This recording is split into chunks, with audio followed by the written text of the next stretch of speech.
अस्सलाम वालेकुम। पाकिस्तान में इस वक्त शाम के 7, भारत में 7:30 और यहाँ हमारे स्टूडियोज़ की घड़ियों में सुबह के 10 बज रहे हैं। वॉइस ऑफ अमेरिका वाशिंगटन की उर्दू सर्विस से हमारी बाकायदा नशरियात का आगाज़ होता है। पहले घंटे के लिए मैं हूँ आपका मेज़बान खालिद हमीद। जैसा कि आप देख रहे हैं, वॉइस ऑफ अमेरिका की इस सर्विस में हम फेसबुक लाइव पर हम आपके सामने हैं और वेबसाइट और रेडियो पर हमारा ये 1 घंटे का न्यूज़ शो जारी रहेगा। तो आगाज़ करते हैं पहले आज की अहम खबरों की सुर्खियों से। पाकिस्तान ने अपनी फ़ज़ाई हुदूद सिविल ट्रैफिक के लिए मुकम्मल तौर पर खोल दी हैं। पाकिस्तान के वज़ीर ख़ारजा शाह महमूद कुरैशी ने कहा है कि जनूबी एशिया में अमन व इस्तेहकाम और खुशहाली लाने के लिए पाकिस्तान और अमरीका के दरमियान मुस्बत और तामीरी ताल्लुकात ही सबसे बेहतर रास्ता है। स्टेट बैंक ऑफ पाकिस्तान ने शरह सूद में 1% इजाफे का ऐलान किया है, जिसके बाद शरह सूद 13.25% हो गई है। पाकिस्तान के जनूब मगरबी सूबे बलूचिस्तान के मरकजी शहर कोयटा के नवाही इलाके में 2 रोज़ पहले कान के अंदर फंस जाने वाले 10 में से 8 मजदूर जान की बाजी हार गए हैं और 2 दीगर को तशवीशनाक हालत में हस्पताल मुंतकिल कर दिया गया है। सुप्रीम कोर्ट के चीफ जस्टिस आसिफ सईद खोसा ने जज अरशद मलिक के वीडियो स्कैंडल पर दायर दरखास्तों की समाअत के दौरान कहा है कि वीडियो में हाई प्रोफाइल लोग हैं, लेकिन अदालत के सामने सब बराबर हैं। अमरीका और रूस के दरमियान जौहरी हथियारों की तखफीफ के मामले पर मुज़ाकरात बुध से शुरू होंगे। शिमाली कोरिया ने अमरीका की जनूबी कोरिया के साथ आइंदा माह मुश्तरका जंगी मशकों पर तनकीद की है। और ट्रंप इंतजामिया अमरीकी जनूबी सरहद से दाखिल होने वाले पनागुज़ीनों को रोकने का इक़दाम कर रही है। और अमरीकी डेमोक्रेट की क़यादत वाला ऐवान नुमाइंदगान मंगल के रोज़ एक करारदाद के लिए रायशुमारी करेगा, जिसमें सदर ट्रंप के अरकान कांग्रेस को निशाना बनाते हुए नस्ल परस्ताना तबसरों पर मजम्मत की जाएगी। उर्दू के मशहूर शायर, अदीब और नग़मा निगार हिमायत अली शायर दिल का दौरा पड़ने से कनाडा में इंतकाल कर गए हैं। उनकी उम्र 93 बरस थी। ये थी 6 सुर्खियां, तफसील कुछ देर के बाद।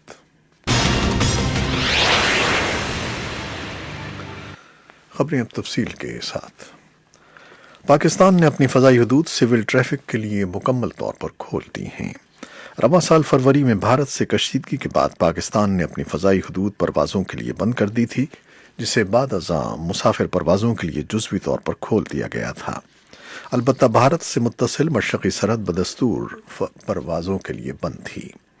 पाकिस्तान सिविल एविएशन अथॉरिटी ने अपनी फ़ज़ाई हुदूद मुकम्मल तौर पर खोलने का ऐलान मंगल को अपनी वेबसाइट पर किया। सिविल एविएशन अथॉरिटी की जानिब से जारी एक टीम के मुताबिक पाकिस्तान की फ़ज़ाई हुदूद हर किस्म के सिविल ट्रैफिक के लिए मुकर्ररा रूट के मुताबिक फौरी तौर पर खोल दी गई हैं। पाकिस्तान के वज़ीर ख़ारजा शाह महमूद कुरैशी ने कहा है कि जनूबी एशिया में अमन व इस्तेहकाम और खुशहाली लाने के लिए पाकिस्तान और अमरीका के दरमियान मुस्बत और तामीरी ताल्लुकात ही सबसे बेहतर रास्ता हैं। वो इस्लामाबाद में एक सेमिनार से खिताब कर रहे थे, जो पाकिस्तान और अमरीका के दरमियान ताल्लुकात में इजाफे के लिए तरीक़ाकार वज़ा करने पर मुनक़िद हुआ था। वज़ीर ख़ारजा का कहना था कि अमरीका के साथ ताल्लुकात पाकिस्तान की खारजा पॉलिसी का अहम हिस्सा हैं और सिक्योरिटी और इलाक़ाई सलामती के साथ माशी ताउन, तिजारत, तवानाई और दिफाई ताउन पर तवज्जो मरकूज़ रही है। उन्होंने इतराफ़ किया कि वाशिंगटन के साथ बाहमी ताल्लुकात में मुश्किलात भी आई हैं, लेकिन अगर वसी तनाजुर में देखा जाए तो दो तरफ़ा राब्ते दोनों मुल्कों के लिए मुफीद साबित हुए हैं। स्टेट बैंक ऑफ पाकिस्तान ने शरह सूद में 1% इजाफे का ऐलान किया है, जिसके बाद शरह सूद 13.25% हो गई है। गवर्नर स्टेट बैंक रजा बाकर ने मंगल को एक प्रेस कॉन्फ्रेंस के दौरान आइंदा 2 माह के लिए नई मॉनेटरी पॉलिसी का ऐलान किया। पाकिस्तान के जनूब मगरबी सूबे बलूचिस्तान के मरकजी शहर कोयटा के नवाही इलाके में 2 रोज़ पहले कान के अंदर फंस जाने वाले 10 में से 8 मजदूर जान की बाजी हार गए हैं और 2 दीगर को तशवीशनाक हालत में हस्पताल मुंतकिल कर दिया गया है। इस बारे में तफसीली रिपोर्ट कुछ देर में आपके लिए पेश करेंगे। सुप्रीम कोर्ट के चीफ जस्टिस आसिफ सईद खोसा ने जज अरशद मलिक के वीडियो स्कैंडल पर दायर दरखास्तों की समाअत के दौरान कहा है कि वीडियो में हाई प्रोफाइल लोग हैं, लेकिन अदालत के सामने सब बराबर हैं।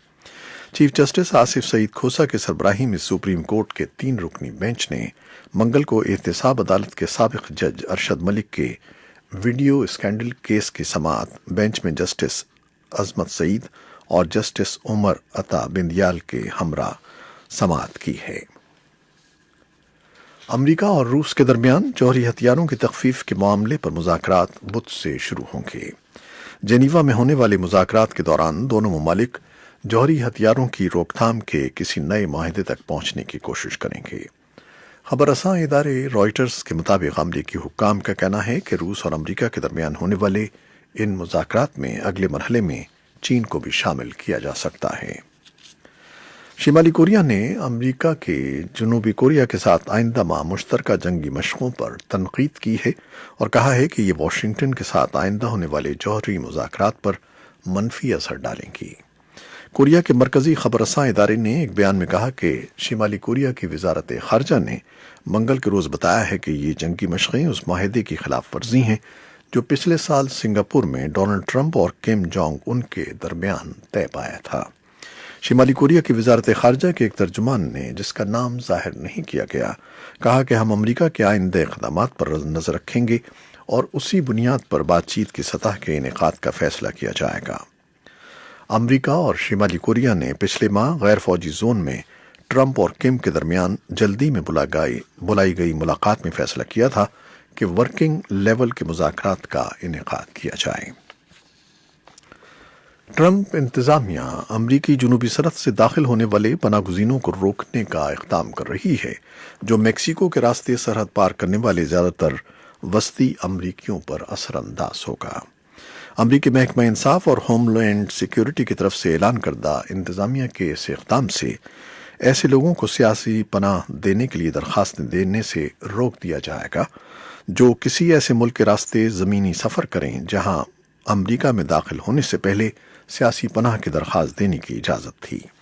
اس بارے میں پیر کے روز 58 صفحات پر مبنی دستاویز جاری کی گئی۔ ایک بیان میں اٹارنی جنرل ولیم بار نے تارکین کی ڈرامائی انداز میں بڑھتی ہوئی تعداد پر توجہ دلائی جو امریکی میکسیکو سرحد پر آ رہے ہیں، اور ان کا کہنا تھا کہ ان میں سے بہت تھوڑے افراد ایسے ہیں جو سیاسی پناہ کے اہل ہیں۔ یہ حکم منگل سے نافذ العمل ہوگا اور توقع ہے کہ فوری طور پر قانونی موشگافیوں کا سبب بنے گا۔ امریکی ڈیموکریٹ کی قیادت والا ایوان نمائندگان منگل کے روز ایک قرارداد کے لیے رائے شماری کرے گا جس میں صدر ٹرمپ کے ارکان کانگریس کو نشانہ بناتے ہوئے نسل پرستانہ تبصروں کی مذمت کی جائے گی۔ ایوان کے اکثریتی لیڈر اسٹینی ہاور نے اس ووٹنگ کا اعلان کرتے ہوئے کہا کہ انہیں امید ہے کہ ریپبلکن ارکان پارٹی کو بالائے طاق رکھتے ہوئے ملک کو پیش نظر رکھیں گے اور ڈیموکریٹس کے ہمراہ قرارداد کے حق میں ووٹ دیں گے۔ قرارداد کے متن میں صدر ٹرمپ کے نسل پرستانہ بیان کی سختی سے مذمت کی گئی ہے۔ صدر ڈونلڈ ٹرمپ نے اپنی ایک ٹویٹ میں ڈیموکریٹس ایوان نمائندگان کی 4 خواتین ارکان کو گروہ قرار دیتے ہوئے کہا تھا کہ وہ جرائم سے بھرپور جن ممالک سے آئی ہیں وہاں واپس چلی جائیں۔ ڈونلڈ ٹرمپ نے خواتین ارکان کا نام تو نہیں لیا، لیکن انہوں نے جن ارکان کی جانب اشارہ کیا تھا ان میں الہان عمر، ایانا پریسلی، الیگزینڈریا اوکاسیو کورٹیز اور رشیدہ تلیب شامل ہیں۔ اردو کے مشہور شاعر، ادیب اور نغمہ نگار حمایت علی شاعر دل کا دورہ پڑنے سے کینیڈا میں انتقال کر گئے ہیں۔ ان کی عمر 93 برس تھی۔ حمایت علی شاعر کینیڈا کے شہر ٹورانٹو میں مقیم تھے اور کچھ عرصے سے بیمار تھے۔ ان کی تدفین کینیڈا میں ہی ہوگی۔ حمایت علی شاعر بھارت کے شہر اورنگ آباد میں 14 جولائی 1926 کو پیدا ہوئے اور 1951 میں پاکستان آنے کے بعد کراچی میں رہائش پذیر ہوئے۔ انہوں نے سندھ یونیورسٹی سے ایم اے کرنے کے بعد تدریس کے فرائض انجام دیے۔ اردو شاعری میں حمایت علی شاعر کا ایک کارنامہ 3 مصروں پر مشتمل ایک نئی صنف سخن سلاسی کی ایجاد ہے۔ ان کا پہلا مجموعہ کلام پھول کے نام سے 1956 میں شائع ہوا تھا۔ انہیں نگار ایوارڈ سے بھی نوازا گیا تھا۔ حمایت علی شاعر کو ان کی ادبی خدمات کے عوض سن 2002 میں تمغہ حسن کارکردگی عطا کیا گیا تھا۔ یہ تھی وہ خبریں جو فیس بک لائیو پر ہم نے آپ کے لیے پیش کی۔ ویب سائٹ اور ریڈیو پر ہمارا یہ 1 گھنٹے کا نیوز شو جاری ہے۔ کیمرہ مین فواد الیاس کے ساتھ فیس بک لائیو سے اجازت چاہتے ہیں۔ اللہ حافظ۔